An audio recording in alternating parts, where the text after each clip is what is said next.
रामभद्राचार्य, अनिरुद्धाचार्य, बागेश्वर, मैं समझता हूं इनसे ज्यादा बेशर्म व्यक्ति भारत के अंदर कोई दूसरा नहीं है। ये रामभद्राचार्य केवल आंखों से अंधे नहीं है, ये दिमाग से भी अंधे हैं। मानसिक विकलांगता है इनमें। पूरे देश की महिलाओं और दुनिया की महिलाओं का अपमान करने वाले लोग संत कैसे हो सकते हैं? और मुझे तो दुख इस बात का है कि जिस सुप्रीम कोर्ट या हाई कोर्ट को सुओ मोटो कार्रवाई करनी चाहिए, उस पर कोई कार्रवाई अभी तक नहीं की। तो ऐसे ऐसे नमूने भारत में पैदा हुए हैं जो भारत की महिलाओं का अपमान पूरे दुनिया के सामने कर रहे हैं। और ये केवल भारत की महिलाओं का अपमान नहीं है, ये पूरे दुनिया के सामने भारत की गरिमा को गिरा रहे हैं और पूरे दुनिया में भारत का अपमान करने में लगे हैं। इनको बहुत ही कड़ी सजा मिलनी चाहिए, ऐसे लोगों को जेल में होना चाहिए।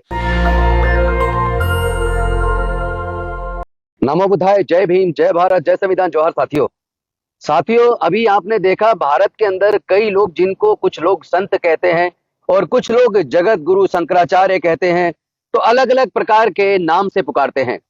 उनमें मुख्य रूप से रामभद्राचार्य, अनिरुद्धाचार्य और बागेश्वर, मैं समझता हूं इनसे ज्यादा बेशर्म व्यक्ति भारत के अंदर कोई दूसरा नहीं है। एक तरफ भारत में कितनी महान महिलाओं को पैदा किया, राजमाता जिजाऊ, अहिल्याबाई होलकर, झलकारी बाई, उदा देवी पासी, सावित्रीबाई फूले, फातिमा शेख, माता भीमाबाई, माता रमाबाई और वीरांगना बहन फूलन देवी और बहन मायावती, सरोजनी नायडू, एक से बढ़कर एक वीरांगना इस देश के निर्माण में अपनी भूमिका निभाने वाली एक से एक माताओं को, बहनों को पैदा किया है इस भारत ने। लेकिन उसी भारत का नाम गंदा करने वाले लोग उस भगवा को पहन रहे हैं जो भगवा तथागत बुद्ध के चीवर का कलर है। तो तथागत बुद्ध के चीवर के कलर को भी इन्होंने भगवा को चुरा कर अपना बना लिया।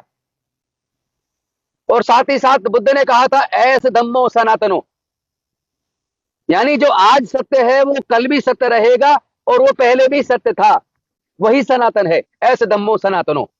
यह बात तथागत बुद्ध ने कही थी। लेकिन उस सनातन को भी चुरा लिया।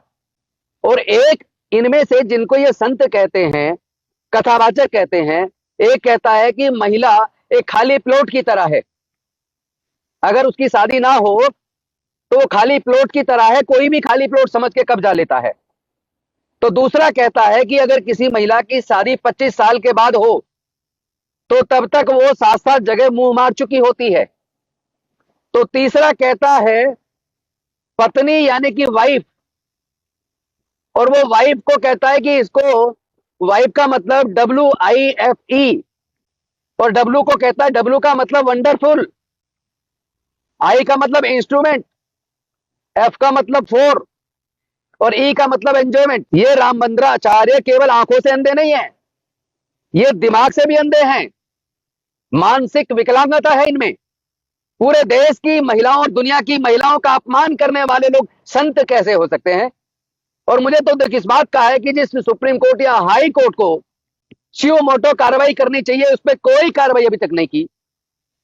और भारतीय महिला आयोग की चेयरपर्सन, जो कभी कभी तो बहुत हल्के मुद्दों पर भी रोड पे उतर आती हैं और महिलाओं के इतने अपमान करने वाले तथाकथित साधुओं के खिलाफ उनकी ये घोर चुप्पी बेहद शर्मनाक है।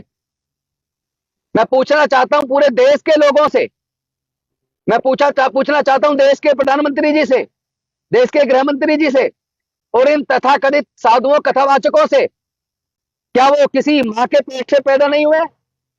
क्या वो आसमान से उतरे हैं? हाँ, एक व्यक्ति ने तो कहा था कि मैं बायोलॉजिकल नहीं हूं। तो ऐसे ऐसे नमूने भारत में पैदा हुए हैं जो भारत की महिलाओं का अपमान पूरे दुनिया के सामने कर रहे हैं। और ये केवल भारत की महिलाओं का अपमान नहीं है, ये पूरे दुनिया के सामने भारत की गरिमा को गिरा रहे हैं। तो जहां एक तरफ भारत ने एक से एक वीरांगना पैदा की, वहीं इस तरह के नमूनों को भी पैदा किया जो महिलाओं का अपमान और पूरे दुनिया में भारत का अपमान करने में लगे हैं। साथियों, ये सवाल आपके सामने छोड़ता हूं, इस पे गंभीरतापूर्वक सोचिए कि क्या ऐसे लोगों को संत कहना उचित है? इन्होंने देश के संतों को भी बदनाम कर दिया है। इनको बहुत ही कड़ी सजा मिलनी चाहिए, ऐसे लोगों को जेल में होना चाहिए। खुलेआम ऐसे लोग इस देश का और इस देश की महिलाओं का अपमान कर रहे हैं।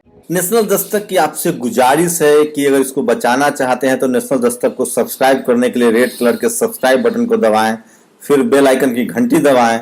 नेशनल दस्तक को बचाने के लिए बहुत जरूरी है कि हर खबर को शेयर करें, लाइक करें, कमेंट जरूर करें।